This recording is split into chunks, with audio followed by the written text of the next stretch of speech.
The story begins with a woman named Suki carrying her baby. She then entrusts her baby to her mother, as she herself will go to work as a maid in an aristocratic family. Suki is picked up by a driver. Upon arriving at the employer's house, she is welcomed by a senior servant named Sasaki.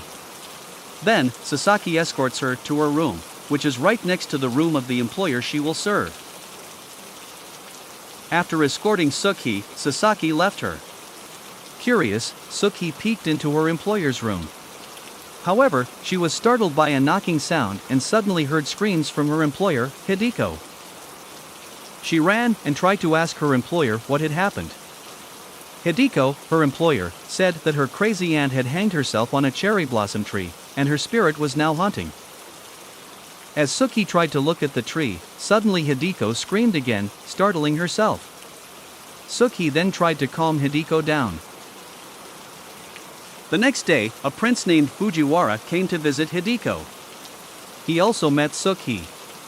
It turns out that Fujiwara had recommended Suki to work with Hideko. Fujiwara also gave a coin as a tip to Suki. At a later time, a servant came to Hideko's room and informed her that Prince Fujiwara wanted to borrow Suki for a while with Hideko's permission. Suki went to meet Fujiwara. When Suki entered the room, it was evident that they were very familiar with each other. Here, Suki returned the coin given by Fujiwara because the coin was fake. Suki had been skilled at distinguishing real from fake items since she was a child. Suki's previous occupation was a pickpocket. However, it was revealed that Fujiwara was not a prince but a con artist planning to marry Hideko to take her inheritance. Fujiwara recommended Suki to get close to Hideko as part of his plan. Therefore, he sent Suki as Hideko's maid to charm and convince Hideko that Fujiwara loved her and wanted to marry her. In return, Fujiwara promised to share a portion of Hideko's wealth with Suki. At that moment, Hideko would have dinner with Fujiwara and her uncle. When Hideko entered the room, Fujiwara seemed very impressed by her beauty. The next day, Fujiwara, who was sitting with Hideko, appeared very aggressive. Then, they went to a forest to paint. Fujiwara intentionally asked Suki to go back and fetch the oil paint, which irritated Suki due to the long journey. After getting the paint, Suki returned to the forest and saw Hideko kissing Fujiwara. On that night, Hideko asked Suki to accompany her to bed as she couldn't sleep.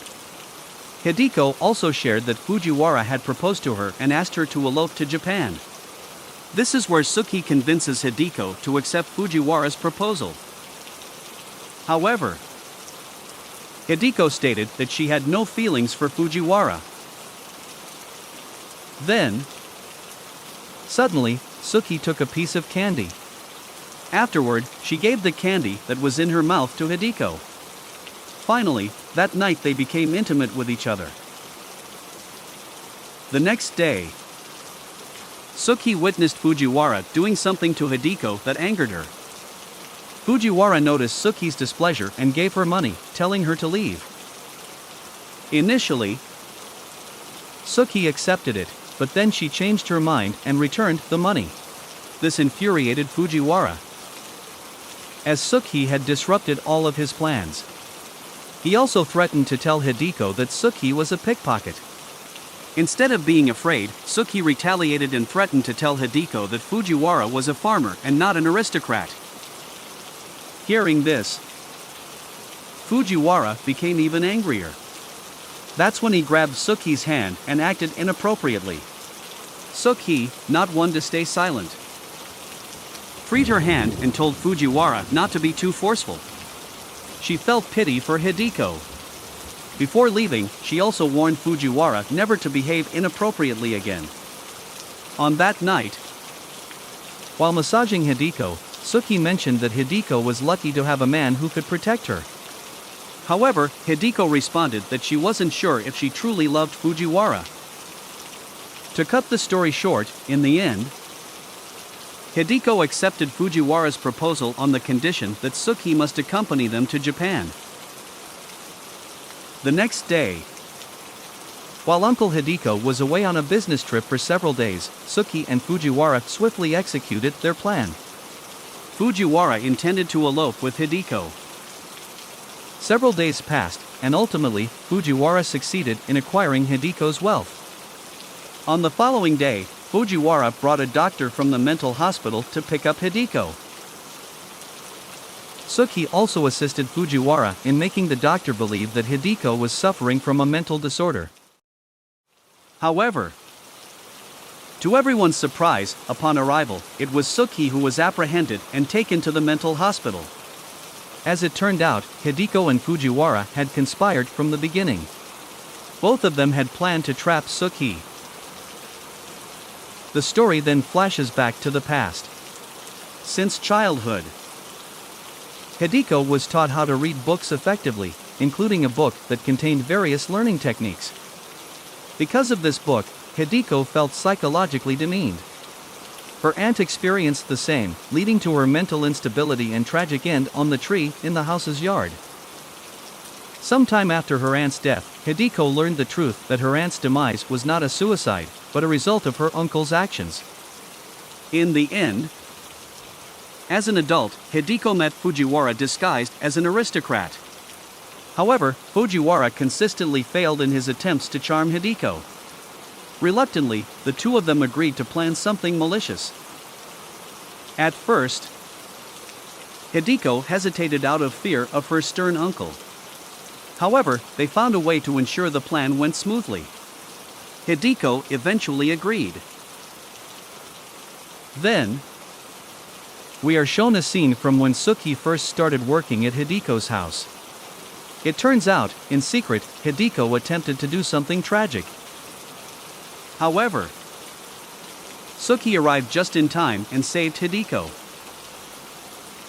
They both then confess their entire plan, and this actually makes them grow fond of each other. As it turns out, Hideko and Suki are working together to betray Fujiwara. They plan to trap Fujiwara without his knowledge. Suki then writes a letter to her family. In the contents of the letter, Suki states that she has run away to escape the people who had exploited her before. Before they flee, Suki and Hideko destroy the uncle's collection of books. Then, the story returns to the present, where Suki is in the mental hospital. At that moment, Suki's family arrives and sets fire to the mental hospital. They disguise themselves as firefighters to take Suki out of the mental hospital.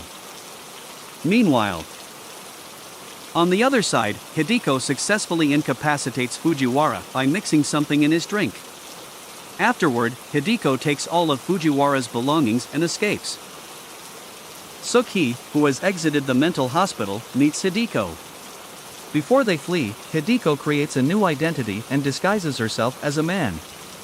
Apparently, Hideko's departure is discovered by her uncle, and the uncle believes it's all because of Fujiwara.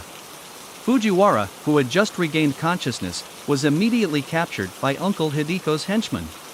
Subsequently, Fujiwara was taken to Hideko's uncle's hideout for interrogation.